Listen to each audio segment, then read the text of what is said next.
stands for measures of academic progress. And I wanted to highlight the word progress because that's what we look at most when we do this test. Is not necessarily how your student compares to other students, how your student compares to norms. We look at how your student is able to improve on their own personal record and how much they're able to grow from their own previous results. That's the main reason that we use this test. And it helps guide us to help them improve as much as they can as teachers. Okay? We have a little video. It was created for students. I thought it would be fun if we watch a little student video here. And hopefully it'll make us giggle a little bit because it's quite cute animation. It should be louder. That's good, everybody. Get ready. We're going to start the test right now.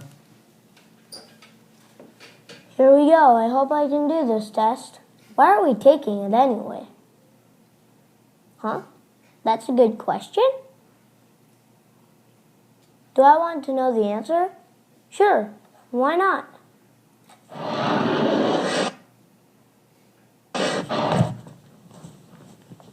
Hi, welcome inside MAP. Whoa, what are we doing here? I could tell you were feeling a little unsure about the test, so I thought I would give you some tips. Alright, so what's this test about? Will I do well? Actually, everybody can do their best. Really? Everybody? Yeah, as long as you try the best you can. What if my best isn't good enough?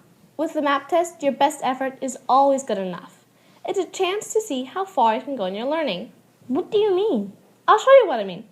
Press that button. Okay. The MAP test is like other things that you try to do better. Like how far you can throw a disc, how well you play an instrument, or even folding origami. What makes it fun is doing it better and better.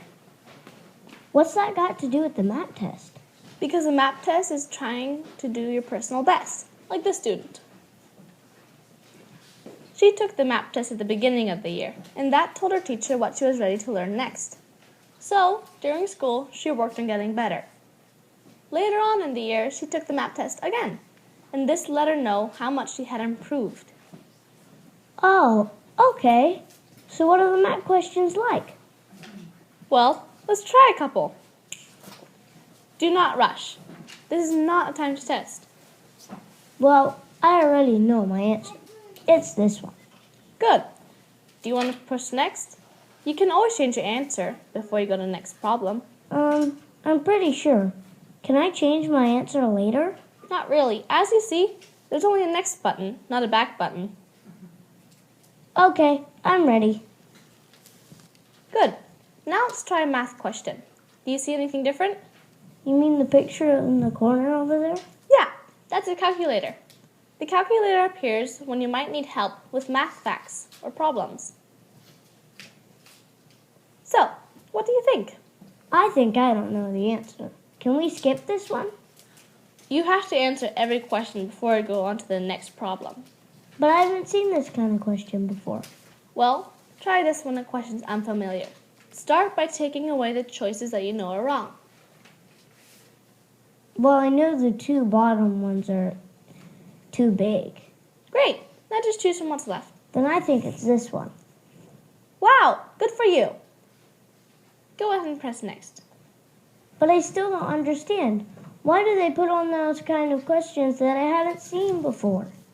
The MAP test gives you new and harder questions to see what you're ready to learn next. But what if I get the question wrong? You don't have to get every question correct. Then how many do I have to get right? As many as you can.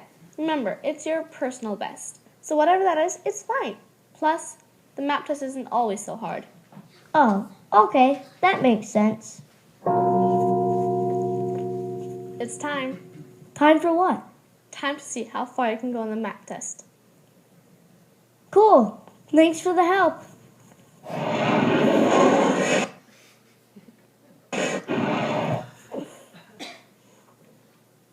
Okay, you ready to get started on this test? Yeah, I want to see how far I can go. That's great. Okay, here's what you do. In that first box, you're going to type the test session name. Alright, so that's just a little thing that we can show the kids. I don't know, I haven't shown mine that yet, but my kids last year I showed it to them and they got a kick out of it. And it helped them relax a lot about the test because it kind of stress the idea of growth, not so much about meeting a certain standard, just growing every time you take it. Okay, now part of what makes the MAP test so cool, what I love about it, is that it's called an adaptive assessment, okay? Now, every student will start at the same level, at their grade level, okay? The 5 to 7-year-olds take a different style of test than the 8-year-old and up. I don't know much about the 5 to 7-year-old test. You said it has 2 parts? Yeah, instead of 3 parts, there's 2. It still has 4 strands per part, and it has a lot more of like visual and audio. So it's not just reading a passage and trying to do reading comprehension that way. It's a lot more very visual, especially for the math, which is much more appropriate for the younger ages. Once they start at their predicted age level, or the age level that we enter them as, the grade level we enter them as, then what it does is when they get a question wrong, it will give them an easier question, and then when they get a question right, it will give them a more challenging question. So the test changes in real time based on the giant question bank that they have, okay? So even if a student is a 4th grader, they might be eventually presented with a 6th or 7th grade question if they're able to get to that level. If they're a 4th grader, they might get presented with a 3rd or 2nd grade question if they need that. So the test adapts as they're taking it. They do not know if they got it right or wrong, but the test changes as it goes. And we have a cool little diagram that shows how that works. And this has a very positive effect on the students because they never feel like they're just always confused on the test, or that it's always so easy when they look at it. So they're always being challenged just at that sweet spot that all of us teachers are looking for. Well, the math test can do it. So if we look here at the pattern that it takes, it starts them at what their entered grade level is. So this student was entered at 6th grade. And it starts off with a question, and maybe they get it wrong. And it moves on to the next one. They still get it wrong. Moves on to the next one. They still get it wrong. So then it presents them with a question that's finally at a level that they can do. They get it right. Well, it doesn't stay there. It gets harder again to keep challenging them. They get that one wrong, it goes back down. They get that one right, it goes up, down, up, until it's finally able to find the level, which will equate, and in this case it was below grade level for that student, but it was found in a way that wasn't frustrating for them, and it was also able to challenge them as they went through the test while they were taking it. Alright, when you receive their score, it's called, the actual acronym is called a RIT score. Now it stands for something that only Miss Mandy is forced to memorize. But there's a cool little, what's it called, a donkey bridge or an acronym that we remember, which is called Ready for Instruction Today. And the reason that they call it that is because we use the RIT score in the classroom to instruct the students better. And so that's the best way to describe it, is that from their score, we see what they're ready to learn next. We receive extremely detailed results from these map tests, almost overwhelming results from them. And we're going to show you a glimpse of the results that we do get about the students. So you guys on your paper see a number or a graph. When we receive it, we receive pages and pages of information about your student based on the number that gets spit out from the computer. RIT scores follow a pattern that, I don't know if you guys have ever heard of a log pattern where it grows very quickly at the beginning and then it kind of tapers off at the end. And we have a great little diagram or line plot that will show you how that works. So this student in 4th grade scored a 199. Then they were able to grow, how many points is that? 7, 8 points, subtract on the fly, to 5th, which for math is 8 points is a good amount of growth. Then they grew less in 6th grade, but they still grew because they're still learning. They grew again in 7th, but it tapers off. So there's less and less growth each year. Now, the reason for that is simply because as we get older, there's not as many new skills that we're learning. We just end up going deeper and deeper into the same skills that we've learned as younger children. So in the younger grades, the jumps are much more significant by the years than they are in the older grades. And that's something that when the older student parents look at their graphs, please don't compare them to like a 6 or 7-year-old's graph because it's going to look quite different. Now, this is a glimpse of what I told you guys about how much information we get from their scores. And this is just a tiny glimpse. There's more. So in this part, from 221 to 230, we get this much information from their results. So it says here, this is the better one, not the next page. It says here that they get 73% chance of getting these skills correct, right? 50% chance of getting these skills correct, and 27% chance of getting these skills correct. And the skills are extremely specific. So there's something here in the middle, let's see. Summarizes information found in poetry. So if a student is not able to meet certain requirements for poetry, their score is going to be a bit lower, and then we can see, oh, we need to work on poetry with them specifically because they have a gap there or something like that. And real quick, a lot of these skills you'll see across different RIT scores, but they'll be at a deeper level. So it's the same general concept, but you just need to be able to take it to the next level to score higher. Not necessarily for my kids or some of Miss Tiffany's kids, but for some of Miss Jeanette's, it'll be like main idea. So they can say the main idea. But then to get the next range, it would be main idea and supporting details. And after that, main idea and specific details from the text. So a lot of it's the same general things, just pushed deeper. Can I just ask a Yes. question? Just Yes. taking your example of poetry, I don't understand. There's still 50% probability. How do I know my child, just using that example, got it right, didn't get it right, is able to summarize a poem or not? Because maybe, I don't know. The map test offers multiple different questions on a specific skill. So it will be able to say, that's why it says here that they got 50% of the time they were able to do it correctly, and 50% of the time they weren't able to do it correctly. And that is enough for us to say that the student is working at this level. That is their current academic level. If they're getting things right more than 73% of the time, then it's too easy for them. They've mastered it, if we want to use QSI vocabulary. You know, these are skills that we want to keep reinforcing and keep reminding them of those skills and make sure that they can still do them. But these are the skills that they would need to be focused on right now. This is what is challenging for them. And then this would be something that you're ready to introduce, but it's something that might be too hard for them to grasp quite yet, or to be good at it. Did I get that okay? All right. Now, our next slide shows even more specific details on the Descartes. That's what this is called. It's called the Descartes. It's massive. If you ever tried to print it out, please don't. It is like that big, full, chock full of size 8-point font, of very specific objectives, which is just what the student is able to do and not able to do. And we have to read all this. Okay. So this is for the subject of math, and it's not even for the whole subject of math. It's just for the strand. Each subject has 4 subtopics, strands. This is just for one of the strands of math, which is measurement, and it will go through. So below 161, these are the skills that they are able to do. From 161 to 170, these are the skills they're able to do. From 171 to 180, these are the skills they're able to do. And it's so specific. Like this one, reads Fahrenheit thermometers to the nearest degree. So we can look in this and we can literally find, lesson plans from this. Because we can see, okay, we need to work with a thermometer to the nearest degree.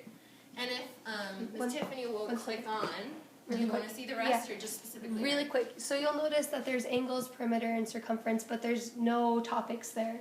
Oh, yeah. 161 is about end of kindergarten, beginning of first grade. It's not appropriate.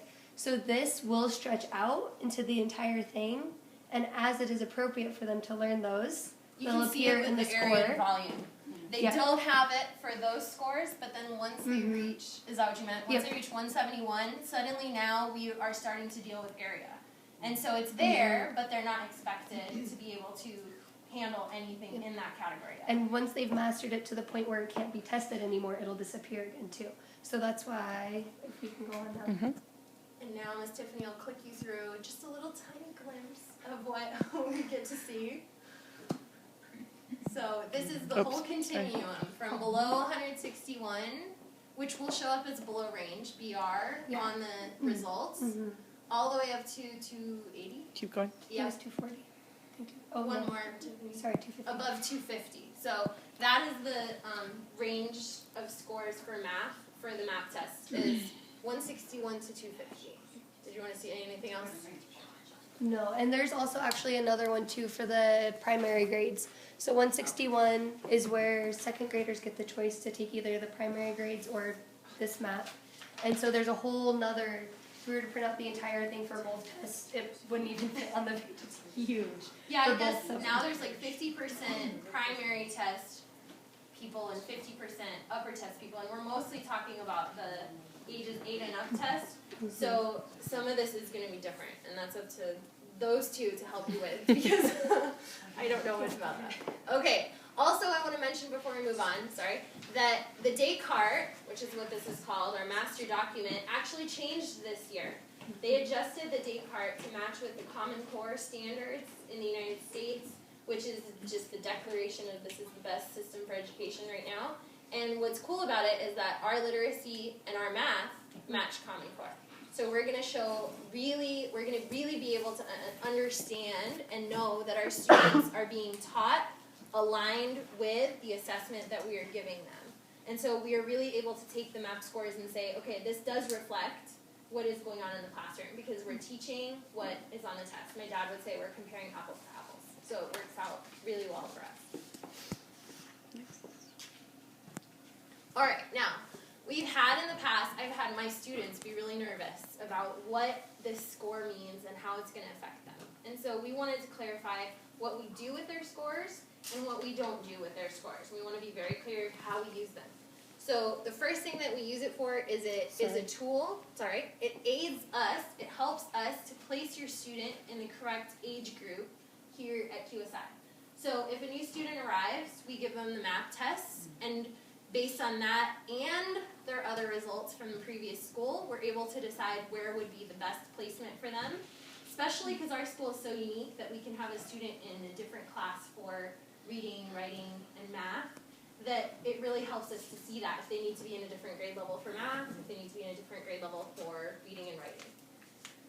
Next thing we use it for is to track their growth through the year. Okay, if they're not showing growth, it shows us that something is going wrong and that we need to pay attention. If they're showing a lot of growth, we get to be really happy and sit back and relax. If they're showing a lot of growth, that makes us really happy because it means that the student is being taught in their comfort area and they are able to excel. And so that helps us a lot with our records as well. And so it usually makes us feel good at the end of the day. Grouping in the classroom.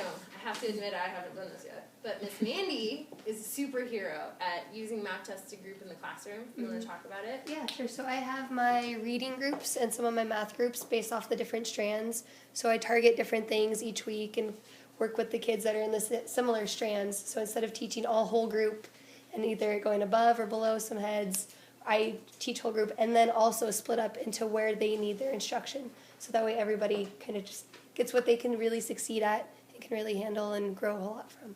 So. And I'm going to do that. Who are my parents in the room? Don't glare at me like that, Miss Claire. Full of hope.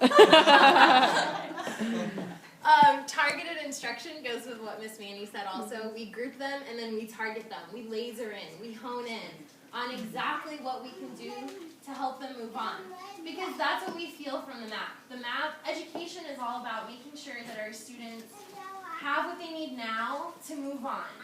And so we need to make sure that there are no gaps left in their knowledge. And the math can help us highlight those gaps so that we can target them so that the student is able to grasp what they need to get next. And that's really helpful for us.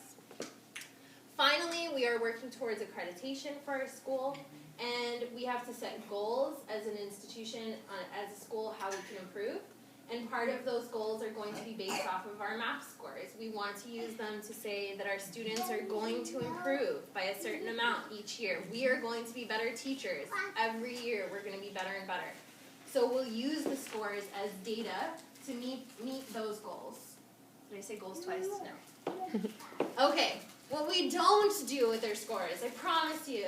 Yes, question. Talk about accreditation. Accreditation for what standard? Who are we looking to get accredited by? MSA. Middle states. Middle states. Okay. Yes. Does that answer your question? Yes, it does. Thank you. Okay. What we don't do, what we will never do, and this is a promise and an oath, every teacher will never ever do these things with your students' scores. We will never use your child's scores on their status report.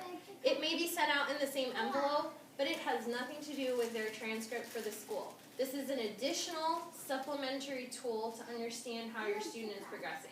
We will never have it relate to their grades, okay? We will never use it for unit evaluation. We will never use the score that they are at on their math test to say, oh, they met all these TSWs or they haven't met these TSWs. That is something that happens in class by the teacher every time, custom to your student based on in-class instruction. It will not happen from the math test. Finally, it can never be the only reason that your student is not promoted. Just because your child is still performing below grade level does not mean that we will ever say that they can't move on to the next grade level. It can be used sometimes as a supplementary aid for making that decision, but it will never ever be because your student tested grade 4, they cannot move on to grade 5. We will never use it for that use, okay? It is not intended for that, and that will never be our purposes with your scores. Okay? Alright, now's the fun part. So, some of you came in, you looked at your report, and you felt like it was Chinese, or if you are Chinese, you felt like it was Russian, or if you're Russian, you felt like it was Arabic. Well, here we are, and this is the main reason that we brought you here today, is because we want to step you guys through your report step by step, so that you guys don't go home and think, oh my gosh, this is so overwhelming, I don't understand it. Okay, because it's in a very different form from every other assessment that many people are familiar with. So if you get it out and look at it right in front of you, we're going to step by step down the page. Okay? The only difference is that some of you have graphs and some of you do not. So if you do not have graphs, which is all the 5-year-old parents do not have graphs, and if your student wasn't here last year, you will not have graphs. So Roland doesn't have graphs because he wasn't here last year. If your student is new, they will not have graphs. So just pay attention for that part because you will need it next year. In the spring. In the spring. Oh, in the spring. Sorry, just kidding. In the spring, next testing period, you will get graphs. Next testing period, you'll be part of the cool people. No, I'm just kidding. All right. Now, at the very top of your page, Ms. Tiffany, if you'll go on to the next, you'll see a heading. NWEA are the amazing people that created the MAP assessment. So if you ever want to look up about them, I think their website is nwea.org. Okay, that is the company Northwest Evaluation Association. Quality Schools International is our big group, overarching group of all of our schools. QSI Dushanbe is our school. So if you guys go to another QSI school, that'll be different. This should have your student's name. It's blacked over in here as an example. Student ID number should be here, which I don't think we use for any other purpose but for math testing. And then this thing here is going to be the default for tests that we show you, is we use growth is calculated, measured from fall session to spring session. And we'll show you what that means in a minute, but just keep that in mind. Really quick, Ms. Jeanette, it's actually very nice. All of QSI uses this, so if you move to a different QSI school, they use the same measurement. And we actually had a kid move from the States that had MAP testing done in the States, and then they got to use it here, same process and everything. So she's totally familiar with it. All of the scores transitioned over, so if you go back to the States and they do MAP, their data will follow them. Even one of my students in my class, I don't know if you're talking about my student, Eloise, Probably. she came from Pakistan last year. Oh. She was in Oh, Pakistan. I was talking about a different one. Okay. Yes, she was in Pakistan, and they also use the map. There are schools all over the world that use it, and it's standard. So anywhere you go, if you have your students' results, and it'll transfer over and carry along with them. So that's helpful. All right, this is the graph. Does anybody have a graph? Raise your hand. Graphs. Yay. Okay. All right. It looks like a lot of information. I'm gonna break it down. Okay. At the top, you see what subject it is about. If you have graphs, you'll have 3 subjects. There's math, reading, and language use. Language use corresponds to grammar and writing for us. Okay? On the graph, we have these vertical lines symbolizing each testing period. So if you see the F stands for fall, 12 is the year. W stands for winter and the year. Spring stands for, or S stands for spring and the year. Okay? Winter testing is optional. It's been done. It's been not done. So you might see it there, you might not. for every testing period, it has the specific date that they took the test, right there. And then all the way at the top, it'll say what grade they were in when they took it. Okay, so for our school, it corresponds to age level. Grade 2 is when they're 7-year-olds. Grade 3 is when they're 8-year-olds. And grade 4 is when they're 9-year-olds. So if they're in those classes, no matter how old your child is, that's the grade that they will be assigned on the map test. The dark blue line is the one you care about the most. We were just talking about emailing the map people and saying that the dark blue line needs to be in front, not in behind the other two lines. That is your student. So you get to watch their growth through each testing period and how well they do. And as long as there's an upward trend, we're happy. Okay, that's the best thing to see. All right, here at the end of their blue line is a nifty little thing called their projected growth, which is what the computer decides your student should grow by next testing period. If they don't meet it, they don't meet it. If they exceed it, great. It's just what the computer's predicting, and it's something that sometimes we use as a reward for the students. You exceeded your projected growth. The orange line is the district average, so that is all QSI students. Every QSI student that takes the map, it's calculated, their norm is calculated, and that shows up as the orange line. Then the light blue line is the norm group average, which is the entire world. Every student in the entire world that takes the map test, all of their data is all smashed together and made into an average, and that shows up on yours as well. So we're doing pretty good. This student is doing pretty good. Right on average, right on the norm, right at where they're expected. Did I want to mention strands are down here? These are the different categories of the math. So they have algebraic thinking, number and operations, measurement and data and geometry, and each of those gets scored individually. And then an average is calculated from that. And we'll show you on the numbers sheet, which is next, how that shows up on your record. The only thing I'd like to add is sometimes, actually quite often, you'll see a drop from spring to fall. That's over summer vacation. And especially this year with the switch to Common Core, there's going to be even more of a drop. So that shouldn't be anything concerning if you notice maybe a bigger drop this year than previous years. It's because of the switch. So because the standards changed just a little bit, the numbers are off just slightly this year, and it'll balance out again next year. So. But we do expect drop during the summer. Yeah, during the summer you do expect expect stay drop. the same because it's summertime. You know, standard. Super. All right, we'll move on now to what everybody can follow along with, which is the numbers. So if you have graphs, it'll be on the back. Okay. Now you guys should see your 3 boxes: math, reading, and language use. And we're going to go through and explain what all this gobbledygook stands for. So, here in our first column is just what we just saw in the graph, the season and the year that they took the test in reverse order. So the newest test will be on top, and the oldest test will be on the bottom. The grade level that they were at when they took each test. Really quick, Ms. Jeanette. Yep. For mine, for the computer, instead of putting K, they put 13.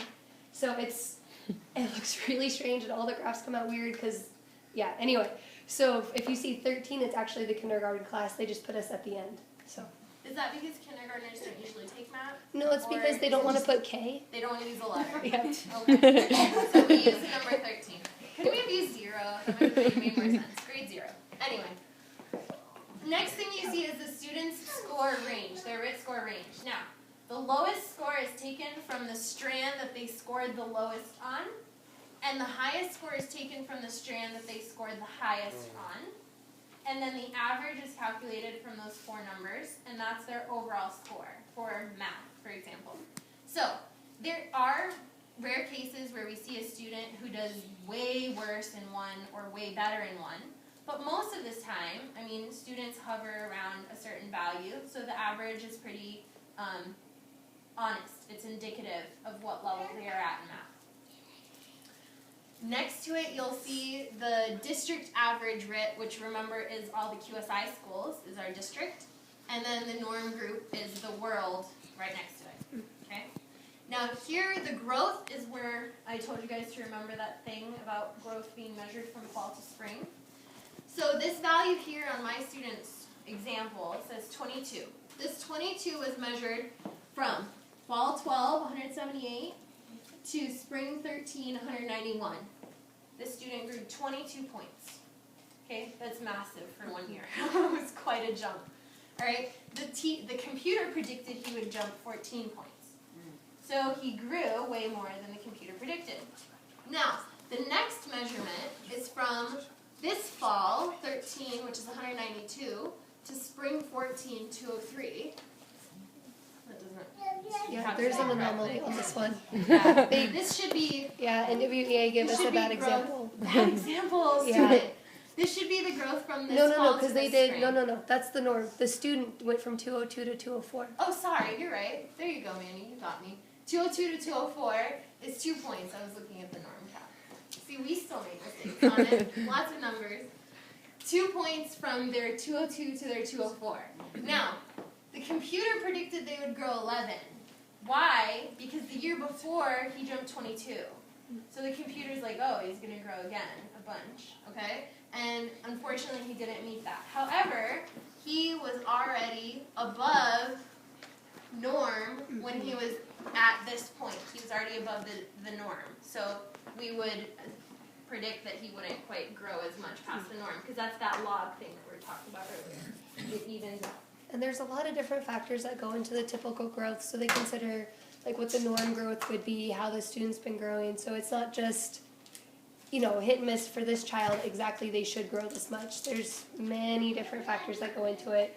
Or if a kid was sick that day or got sick right in the middle of the test, or some weird anomaly, was going through something, just got back from vacation. There's a million different reasons why these numbers could be off, and that's why we don't stress about them very much. And that's why we look at them. A human teacher always looks at them and analyzes them, because we know the students and we're able to take those numbers off the paper and not just look at them as black and white numbers. We know what's going on behind the numbers, or we try to. Finally, we have over here is percentile. I'm not sure how many of you guys are familiar with percentile, so we'll do a brief little introduction. Miss Tiffany's going to draw us a beautiful bell chart here of percentile. So, what percentile means is if your student is at the 50th percentile, they're right in the middle. So 50% of the students who took it did worse, and 50% of the students who took it did better. If your student is in the 90th percentile, only 10% did better, and 90% did worse. So that means they're higher up. And if you're in the 10th percentile, 10 did worse, and 90% did better. Now, how is this different from a score, like 90 out of 100? Is because 90 out of 100 doesn't change. Percentile changes based on the scores that are received. It's calculated based on the scores received. So it adjusts based on all the students who took it that year. So it's something that is flexible, okay? This student actually showed incredible growth, in my opinion. He went from being 29th percentile, which is way down on that side of the bell chart, all the way up to 78th percentile. So he was able to grow a huge amount and work up through the ranks, as we would say, and pull ahead. So he's above average now. Average would be around 50th percentile. And that's something that makes us really happy to see, because it means that something was done correctly and that he was able to excel. Final thing is about scores reflect last year's data. The scores you have in your hand are from the fall testing, which was conducted in November. And so those are going to show what the student learned last year, what they gained or lost over the summer, and then a little bit of what we worked on at the beginning of the year. But it doesn't quite show what we as teachers, all new of us, have worked on this year. What will show our work is the spring results. So we'll be able to see how much we have influenced the students over the course of this school year so far. Really quick, one more thing about the norms. Since we're an international school, but we're using a test that was created in the States, there are a few little anomalies that kind of play against us. For example, the vocabulary that's used, feet, inches, cents, dollars. So we also need to take that into consideration when we're looking at these results. Wow, this kid is doing really great with this kind of working against them too. A lot of the other stuff, like the computation stuff, it's a great tool. But when you're looking at it, you also have to keep in mind, if this was in terms more relevant to them and their culture, they probably would score much higher. So don't just completely discount it, but keep it, in the back of your mind, hey, this is also using terms that they might not be familiar with.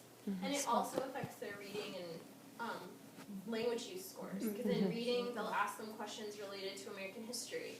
And we all know that a student who looks at a question about something they've never studied is going to balk at it and not quite show truly what the skill is. They might get confused by the content. And so we always keep that in mind. And we try to work on things to help them with that. We try to stress the American measurements. We try to stress working on, feeding in some American history along with all of our world history to help them with that, so that the scores will be more accurate, because that's what we want to see. We want to see truth. Thank you, I forgot. Finally, at the bottom of your sheet, it has a little cheat sheet of everything that we explained today. Hopefully we explained it a little nicer than the sheet, otherwise we weren't very helpful today.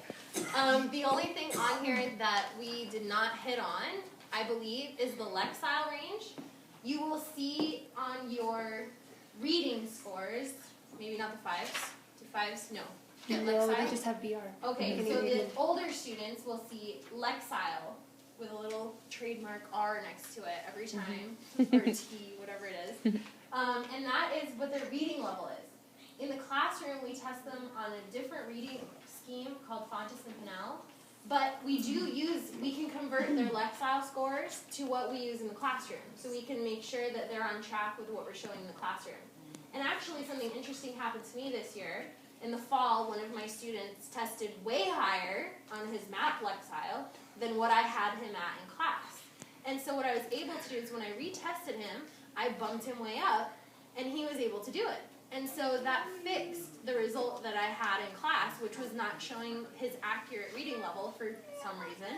And so this was able to show me that either I made a mistake or he wasn't comfortable or something was off, because he can read way higher than what I thought he could read at.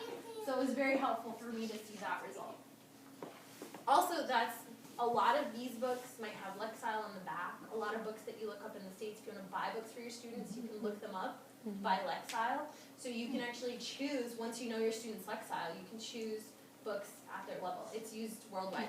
Yeah, Scholastic has a really great program where you can choose the range that you want to buy books from, and Lexile also has a website where you can enter their range, and it will give you a list of books that would be at the reading level. Again, just stressing, though, that these are scores from the beginning of the year, so many of your students should be reading higher than what's reflected on here. So don't go buy a bunch of books that are going to be too low for them. So This would be for like your summer book purchases. Yes. Use the spring score. That Right. would be fantastic. And then Right. it'll also like kind of keep them at that reading level over the Yes. summer.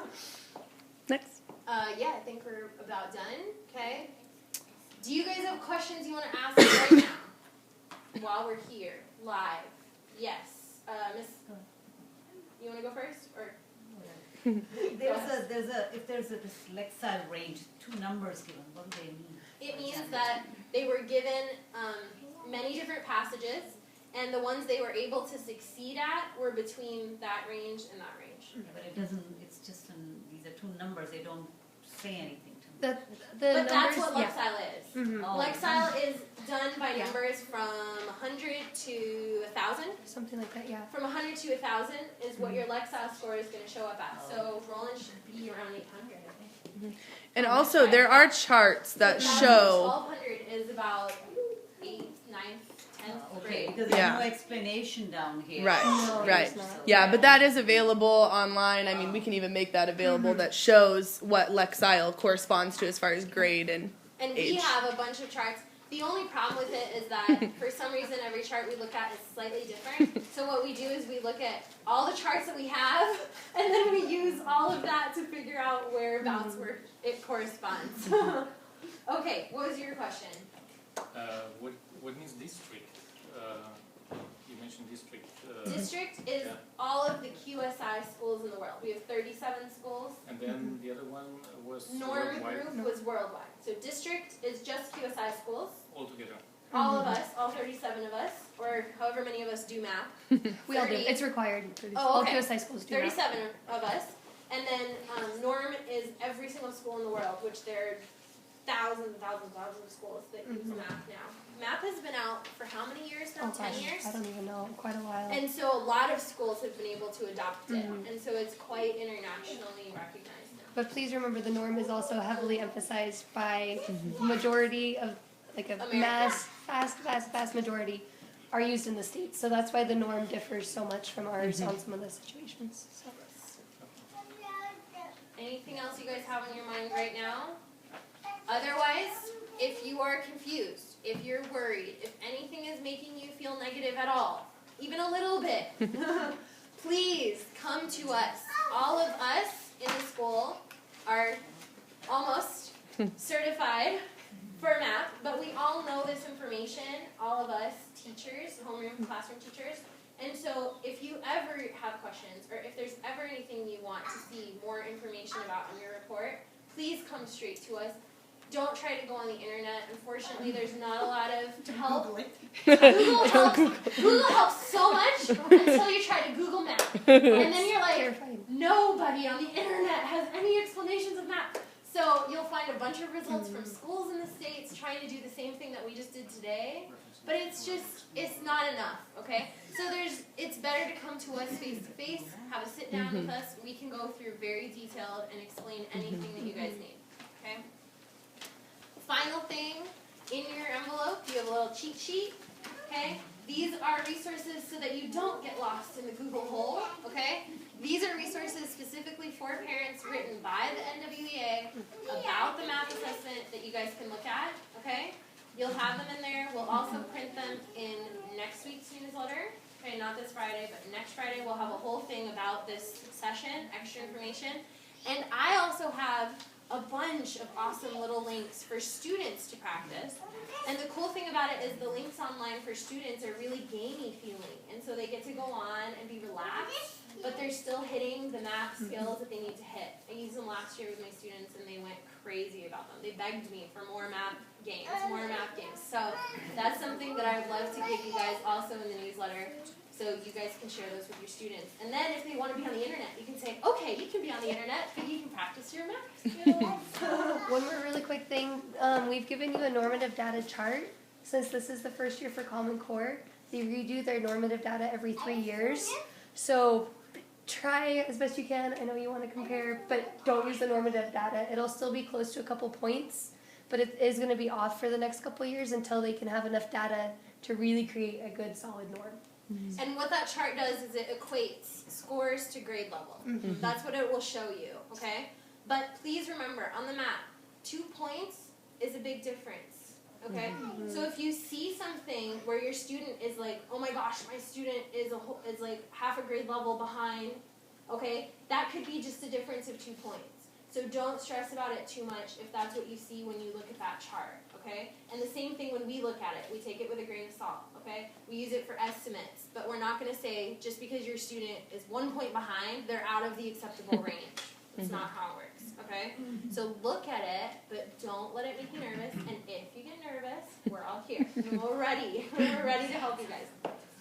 Could I get back to this gamey feeling? Yes. I'm actually a bit worried about my kids, spending too much, or having too much of this gamey feeling.